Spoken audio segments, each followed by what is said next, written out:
How are you? मैं बिल्कुल मस्त जैसा दिख रहा हूँ वैसा बिल्कुल रिलैक्स्ड हैप्पी। काफ़ी रिलैक्स मैं देख रहा था, काफ़ी सारे जो कमेंट्स भी आते हैं उसमें तो काफ़ी सारे आप रिलैक्स रहते हो। ये जो हफ्ता बीता है आपके लिए, जो फ्राइडे से लेके आज फ्राइडे है, किस तरह से बीता है?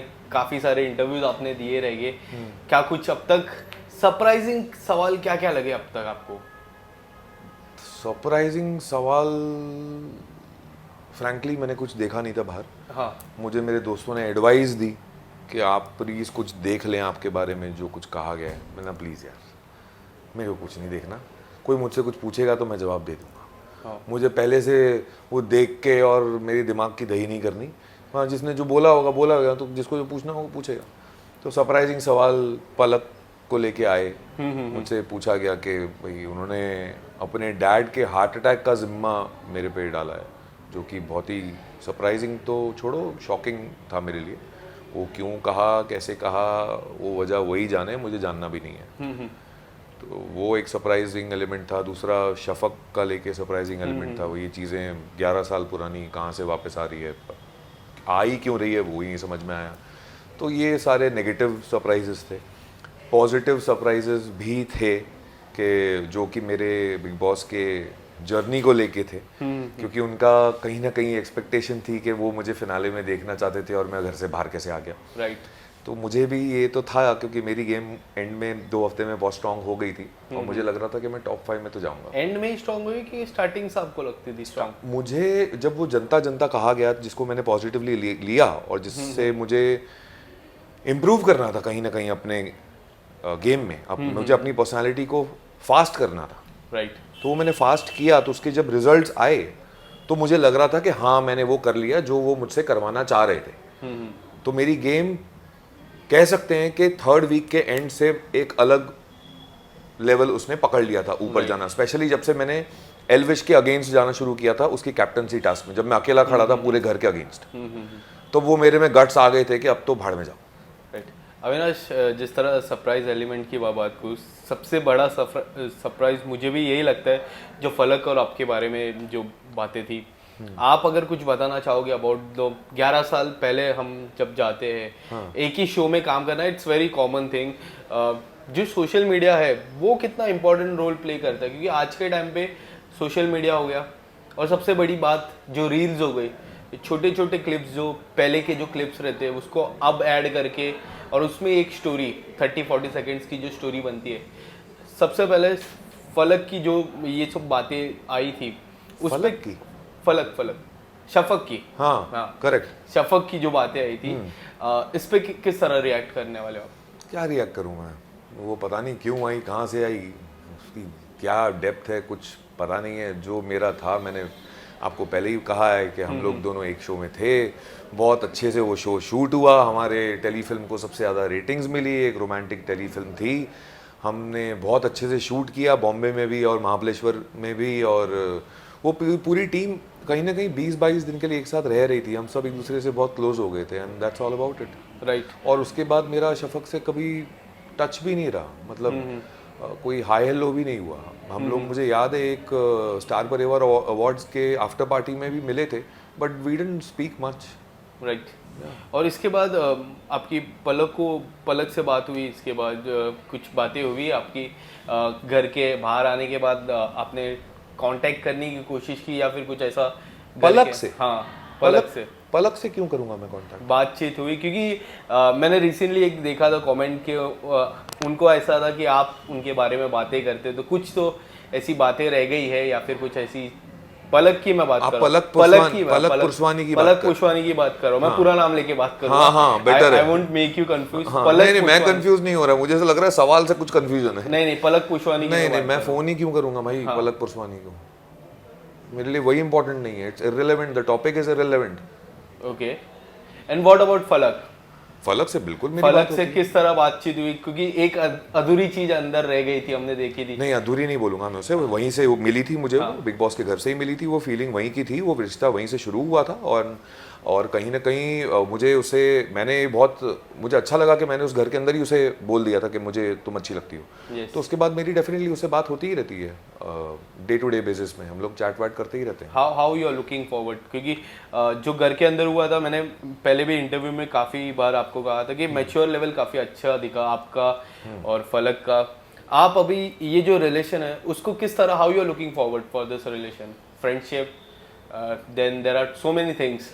यार मैं इसे फिलहाल ज़बरदस्ती सिर्फ नाम देने के लिए नाम नहीं देना चाहता, और जैसे कि आपने कहा कि इसमें मेजॉरिटी बहुत है मुझे, और मैं फ्रैंकली बोलूँ तो मेरा सबसे ज़्यादा मुझे जो पॉइंट अच्छा लगा है वो यही लगा है कि वो मेजॉरिटी, वो अंडरस्टैंडिंग, राइट, कि यार उसके वजह से ना एक अलग ही कंफर्ट लेवल है हम दोनों के बीच में। हमें किसी को ज़बरदस्ती कुछ समझाने की ज़रूरत नहीं पड़ती कि यार ये क्यों हुआ, फिर आप समझाओगे यार ये इसलिए हुआ क्योंकि ऐसी मेरी सोच थी। तो वैसे हमारे बीच में ऐसा कुछ है ही नहीं, अलग लेवल ही कंफर्ट लेवल है, कोई ऑकवर्डनेस, कोई डिस्कम्फर्ट है ही नहीं। Right, so it's going on very smoothly. जो भी चीज़ें हो रही हैं ऑर्गेनिकली हो रही हैं, जो बिग बॉस के घर से शुरू हुई थी उसी पेस में अब हम निजी ज़िंदगी में आ गए हैं। तो हमारी निजी ज़िंदगी कंपेयर टू बिग बॉस की ज़िंदगी बहुत स्लो होती है, तो यहाँ थैंकफुली सब अपने हिसाब से स्लो चल रहा है। ओके। इस साल के जो OTT प्लेटफॉर्म की मैं बात करूँ तो सबसे ज़्यादा चर्चा दो चीज़ों को लेके हुई है। एक तो पहले यही थी यूट्यूबर्स वर्सेस टेलीविजन एक्टर, जिस पर आपने कमेंट भी किया है। आप किस तरह से देखते हो जब ये चर्चा हो जाती है? How would you like to react on it? यार उसमें मतलब ये चीज़ तो मेरे जहन में भी नहीं थी। ये जब चीज़ें बिग बॉस के घर में आई तब मेरे जहन में आने लगी कि अच्छा ऐसा बोला जा रहा है कि कंपेयर किया जा रहा है कि यूट्यूबर्स और एक्टर्स अलग। तो मेरा ये सोच है कि मैं उनकी रेस में हूँ ही नहीं। हाँ, मेरी सोच ही अलग है, और मैं इस इंडस्ट्री में जब आया था तो मुझे करना कुछ और था, और मैं कभी अपने फॉलोअर्स के पीछे, फॉलोअर्स बढ़ाने के पीछे कभी भागा नहीं हूँ। वो आपने मेरी सोशल मीडिया से देखा ही होगा आज तक मुझे कि मैं ज़बरदस्ती ऐसा मैंने सोशल मीडिया पे अपने आप को कभी पोर्ट्रे नहीं किया कि जो मैं अपना रियल ना दिखूं, और मैं कभी ज़्यादा किसी भी प्लेटफॉर्म पे ज़्यादा एक्टिव रहा नहीं हूँ। मुझे ऐसा लगता है कि मुझे सोशल मीडिया पे एक्टिव रहने के लिए भी एक वजह चाहिए। तो जब सलमान सर ने भी मुझसे शो में पूछा था कि आप आज तक एक्टिव नहीं है लेकिन क्या अब आप रहेंगे, तो मैंने उन्हें कहा था कि यस मैं डेफिनेटली अब रहूंगा, क्योंकि मैं बिग बॉस में जब गया हूँ, जब मैंने इतना बड़ा प्लंज उठाया है तो मुझे सोशल मीडिया पे एक्टिव रहना पड़ेगा, और मैं रहूंगा, क्योंकि वो भी मेरे काम का हिस्सा है। करेक्ट। तो ये जो दो चीज़ें हैं यूट्यूबर्स और एक्टर्स, मैं उसे कंपेयर ही नहीं कर सकता, क्योंकि सर आपकी ज़िंदगी अलग है, आपकी टारगेट ऑडियंस कोई और है, हमारी सोच अलग है। हमें एक्टिंग से प्यार है, हम वो करते हैं, हमारे फैंस हमें देखते हैं, वो खुश होते हैं तो हम खुश होते हैं, हमारी टारगेट ऑडियंस कोई और है, तो उन दोनों का कंपैरिजन ही नहीं बनता। यस, बट अविनाश, जिस तरह ये जो सिस्टम मैंने कई बार आपको ये पूछा है, सिस्टम लेके एल्विश के आने के बाद कितना असलियत में कितना घर का सिस्टम हिला है? यार एक तो मेरे को पता नहीं था कि एल्विश यादव का ये जो सिस्टम वर्ड है उसके पीछे क्या चीज़ है और क्या उनकी फैंस ये बोलते हैं। तो जब उन्होंने मुझसे पहली बार कहा था कि भाई ये सिस्टम है, तो मैंने उनसे, जब हम लोग लड़ ही रहे थे, तो मैंने बोला यार मेरे को कुछ ये सिस्टम समझ में नहीं आता, जो बोलना मुंह पे बोल। मुझे अभी भी याद है मेरी लाइन।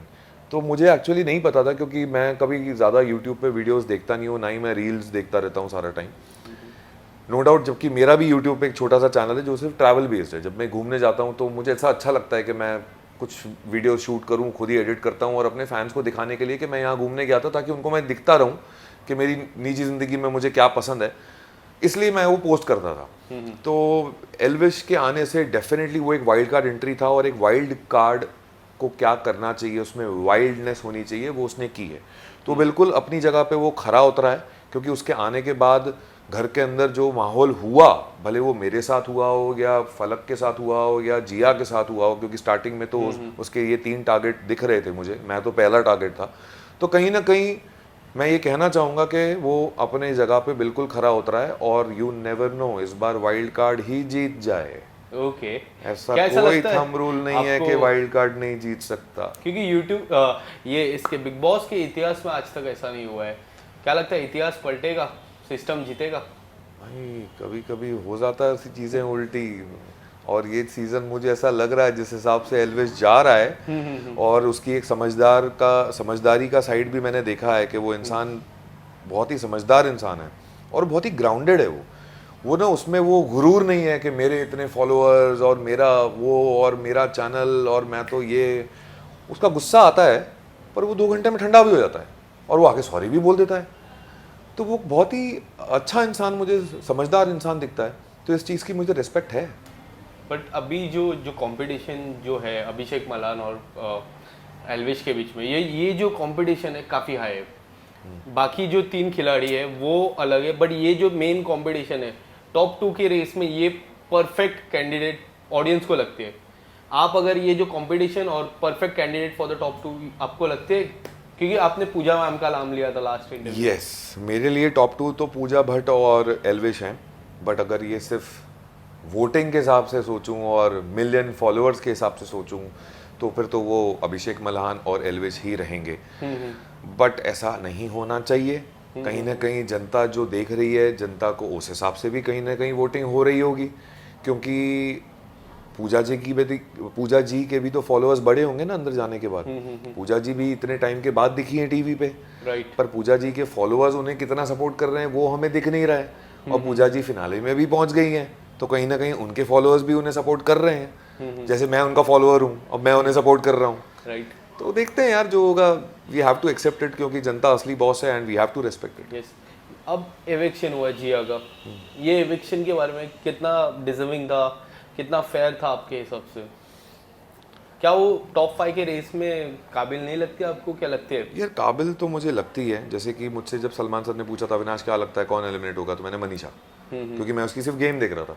तो उसकी गेम पहले ऐसे थी, फिर बहुत ही बोरिंग हो गई और ऐसा बोला स्क्रिप्ट खत्म हो गई है, वही चीज़ करती रहती है, बहुत सारे मुखौटे हैं।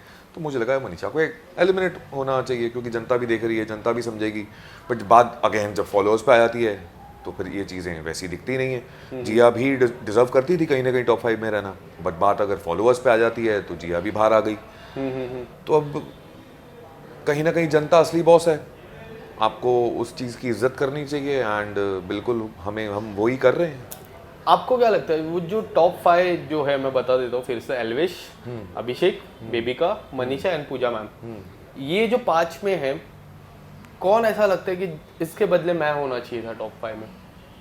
वो डिजर्व नहीं करता, या फिर उनकी गेम थोड़ी सी वीक है, मेरी गेम थोड़ी सी ज्यादा मैं strong किसी के जगह पे तो रहना चाहूंगा नहीं।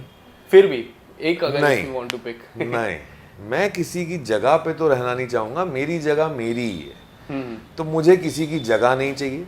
अगर मैं डिजर्व करता और अगर मेरे को ज़्यादा वोट्स मिलते तो मेरी खुद की वहाँ जगह होती, और अगर मेरी वहाँ जगह नहीं है, मैं यहाँ आपके साथ बैठ के बात कर रहा हूँ, तो यही सही। सबसे बड़ी सीख क्या थी अविनाश इस घर में आपके लिए? यार मेरा ना ड्रीम, मेरा ना विजन इस ज़िंदगी को लेके काफ़ी कुछ बदल गया है पिछले कुछ सालों में, जब से कोविड आया और काफ़ी सारी चीज़ें अप्स एंड डाउन्स और बहुत सारी डिफ़िकल्ट और ये वो चीज़ें आई और फटक करके ऐसे पूरी ज़िंदगी पलट गई। तो उस दौर में ना जिस तरीके से मैंने चीज़ें समझी और लोगों का ना रिएक्शन चेंज हो जाता है आपकी तरफ, और आपका खुद का रिएक्शन चेंज हो जाता है आपकी तरफ, आपका कॉन्फिडेंस हिल जाता है, आपका एक नज़रिया चीज़ों को देखने का बदल जाता है, आपके खुद से सवाल पैदा हो जाते हैं आपके कॉन्फिडेंस को लेके अंदर ही अंदर। तो उससे झुलझते हुए जिस तरीके से मैंने अपने आप को संभाला, फिर आर्ट ऑफ लिविंग की ये चीज़ें मैंने की, सुदर्शन क्रिया और मेडिटेशन, फिर अब मुझे सहज समाधि के लिए एनरोल करना है। तो उन चीज़ों के वजह से जो मेरा एक आउटलुक और एक विज़न चेंज हुआ लाइफ के लिए, उसने मुझे बहुत ही ग्रो करने में हेल्प की। तो मेरा जो विज़न है वो मेरा विज़न ये है कि मुझे ज़िंदगी के बारे में और समझना है, राइट। और उसकी कोई लिमिट नहीं है। मैं जितना भी समझता जाऊँगा उतना कम ही पड़ेगा, क्योंकि मुझे सिर्फ इतना समझ में आ गया एंड में कि हैप्पीनेस से बड़ी कोई चीज़ नहीं है। भले वो आपकी काम के लेके हैप्पीनेस हो, या आपकी मेंटल हेल्थ को लेके हैप्पीनेस हो, या आपकी निजी ज़िंदगी को लेके हैप्पीनेस हो, happiness the end of everything. Yes. एक आखिरी सवाल, अब आपका टॉप 3, अब बोल रहे थे कुछ? हाँ बोलिए। I am so sorry. तो वो जो मेरा विजन था जिंदगी को लेके, जिसमें मेरे लिए हैप्पीनेस सबसे ज़्यादा इम्पोर्टेंट है, अब वो चीज़ में मैंने 4 कदम और रख लिए हैं बिग बॉस के घर में जाने की वजह से। तो मैं बाहर निकला हूँ एक ब्रॉडर विजन के साथ। तो जैसे कि मैंने कहा इसका कोई अंत नहीं है, लेकिन मैंने उस पर चलना शुरू कर दिया। यस। अब एक आखिरी सवाल, अब आपका टॉप 3 और विनिंग मटेरियल कौन है उस घर का? यार मेरे टॉप 2 तो वही है, पूजा पूजा मैम, भट्ट एल्विश। और एल्विश। थर्ड कौन लगता है? थर्ड वो जो पोजीशन है। यार लोग सेकंड को नहीं याद रखते यार, थर्ड को कौन याद रखेगा? तो थर्ड कोई भी हो, क्या फ़र्क पड़ता है। लास्टली क्या लगता है कौन जीतेगा विनिंग? यार डिजर्विंग जो मुझे लगता है, जिन्होंने हर तरीके से बिग बॉस जो पर्सनालिटी शो है वो हर जगह समझ के खेला है, वो है पूजा भट्ट। बट रही बात, अगर जैसे कि मैंने कहा जनता असली बॉस है, वोट्स पे आ जाती है चीज़ें, और एल्विश भी मुझे स्ट्रांग दिखता है क्योंकि वो समझदार इंसान है, तो मुझे एल्विश भी नज़र आता है। Thank you so much. Thank you.